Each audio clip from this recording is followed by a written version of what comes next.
Nós, os fantásticos seres vivos. Uma breve história sobre a evolução. O nosso planeta é um local muito especial, com uma grande diversidade de seres vivos. Animais, plantas, fungos como os cogumelos, bactérias. Mas será que todos os seres vivos são assim tão diferentes? Pensa num cão, num elefante, num porco-espinho e num urso. À primeira vista são muito diferentes, no tamanho, na cor do pelo. O elefante tem uma tromba, o porco-espinho tem espinhos e o urso tem garras. Mas se os virmos por dentro, reparamos como afinal até são parecidos.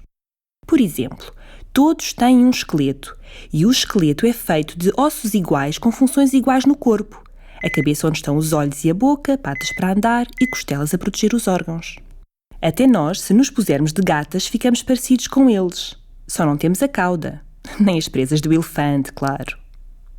Estas semelhanças acontecem porque estes animais são como que da mesma família, como se fossem primos, mais ou menos afastados. Mas se agora olharmos para um cão e um sapo ou um pássaro, já vemos mais diferenças. Por exemplo, o comprimento das patas e das costelas varia, e os pássaros têm um bico. Mas a função destes ossos continua a ser a mesma, mesmo com tamanhos e aspecto diferentes.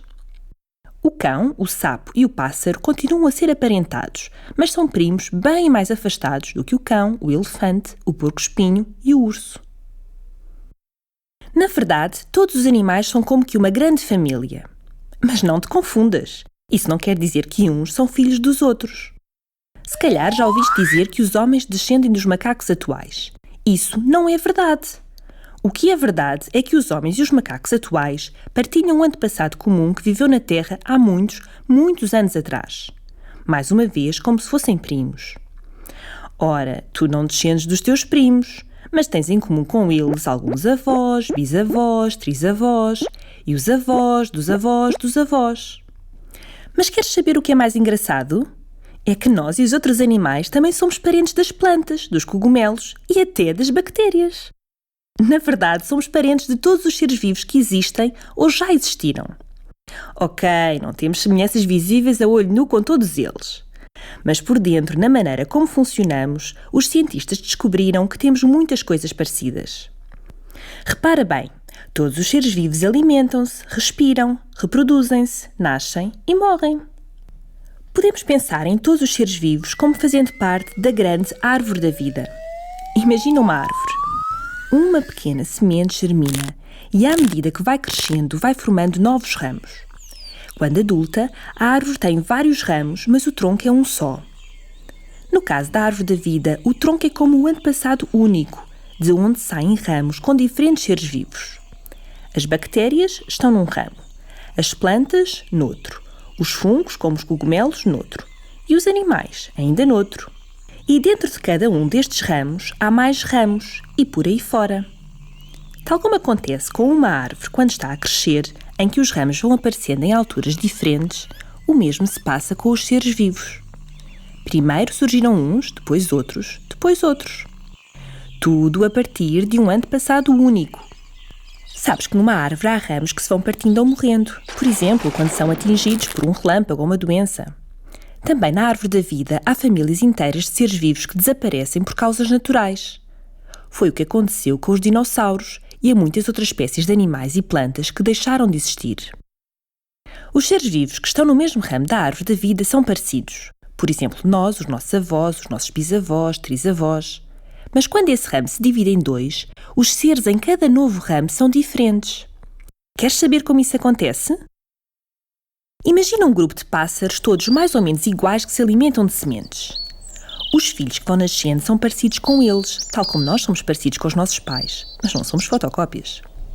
Ou seja, cada pássaro que nasce é único e diferente dos outros. Normalmente, as diferenças são pequenas, mas pode acontecer que surjam diferenças maiores. Por exemplo, nascerem pássaros com um bico mais comprido e fino. Neste caso, vão ter mais dificuldades em comer as sementes do que os pássaros com um bico mais curto e forte. Agora imagina que alguns pássaros voam para uma ilha onde só existem insetos para comer.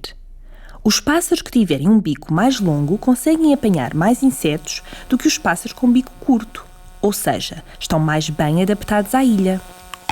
Assim, vai ser mais fácil para os pássaros com um bico longo sobreviver e ter filhos. Os que nascerem com bicos longos também vão sobreviver melhor e ter mais filhos. É como se fossem escolhidos ou selecionados para constituir família.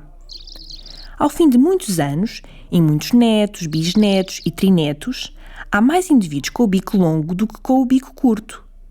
Se juntarmos a estas alterações no tamanho do bico outras que possam surgir e serem transmitidas de pais para filhos, ao fim de muito tempo temos duas espécies de pássaros diferentes. Foi através deste processo, a que chamamos evolução, que apareceu a enorme variedade e diversidade de espécies de seres vivos que existem hoje ou já existiram. E por que é que não vemos espécies de animais novas a aparecer? Porque tudo isto leva tempo. Muito, muito tempo. Vamos fazer um jogo para percebermos melhor. Estica os braços o mais que puderes. Imagina que os teus braços esticados representam o tempo. Na ponta dos dedos da mão esquerda surgiu o nosso planeta. No cotovelo desse braço estão as formas de vida mais antigas que os cientistas descobriram. No pulso do teu braço direito surgiu grande parte da diversidade da vida com o aparecimento de muitas espécies novas. Os primeiros dinossauros apareceram nos nós da tua mão direita e a sua grande extinção aconteceu na falangeta. E sabes onde apareceu a espécie humana? No pó das unhas que cai quando as limas, há 200.000 anos. Perguntas tu, mas o que interessa saber isso tudo se aconteceu há tanto tempo que nem consigo imaginar? Repara que a evolução não é uma coisa do passado. Acontece ainda hoje e continuará pelo futuro afora. Consegues imaginar como serão os animais que viverão no planeta Terra daqui a 1 milhão de anos? Saber como os seres vivos evoluem a partir de outros ajuda-nos, por exemplo, a preservar animais em risco de extinção. Mas há outra razão. A árvore da vida mostra-nos que, apesar das diferenças que existem, todos os seres vivos são parecidos e aproveitaram o que os seus antepassados tinham, que funcionava bem. É por isso que muitas descobertas feitas noutros seres vivos, mesmo nos mais simples, são úteis para perceber melhor como nós, os humanos, funcionamos. Não te esqueças, todos diferentes, mas muito iguais.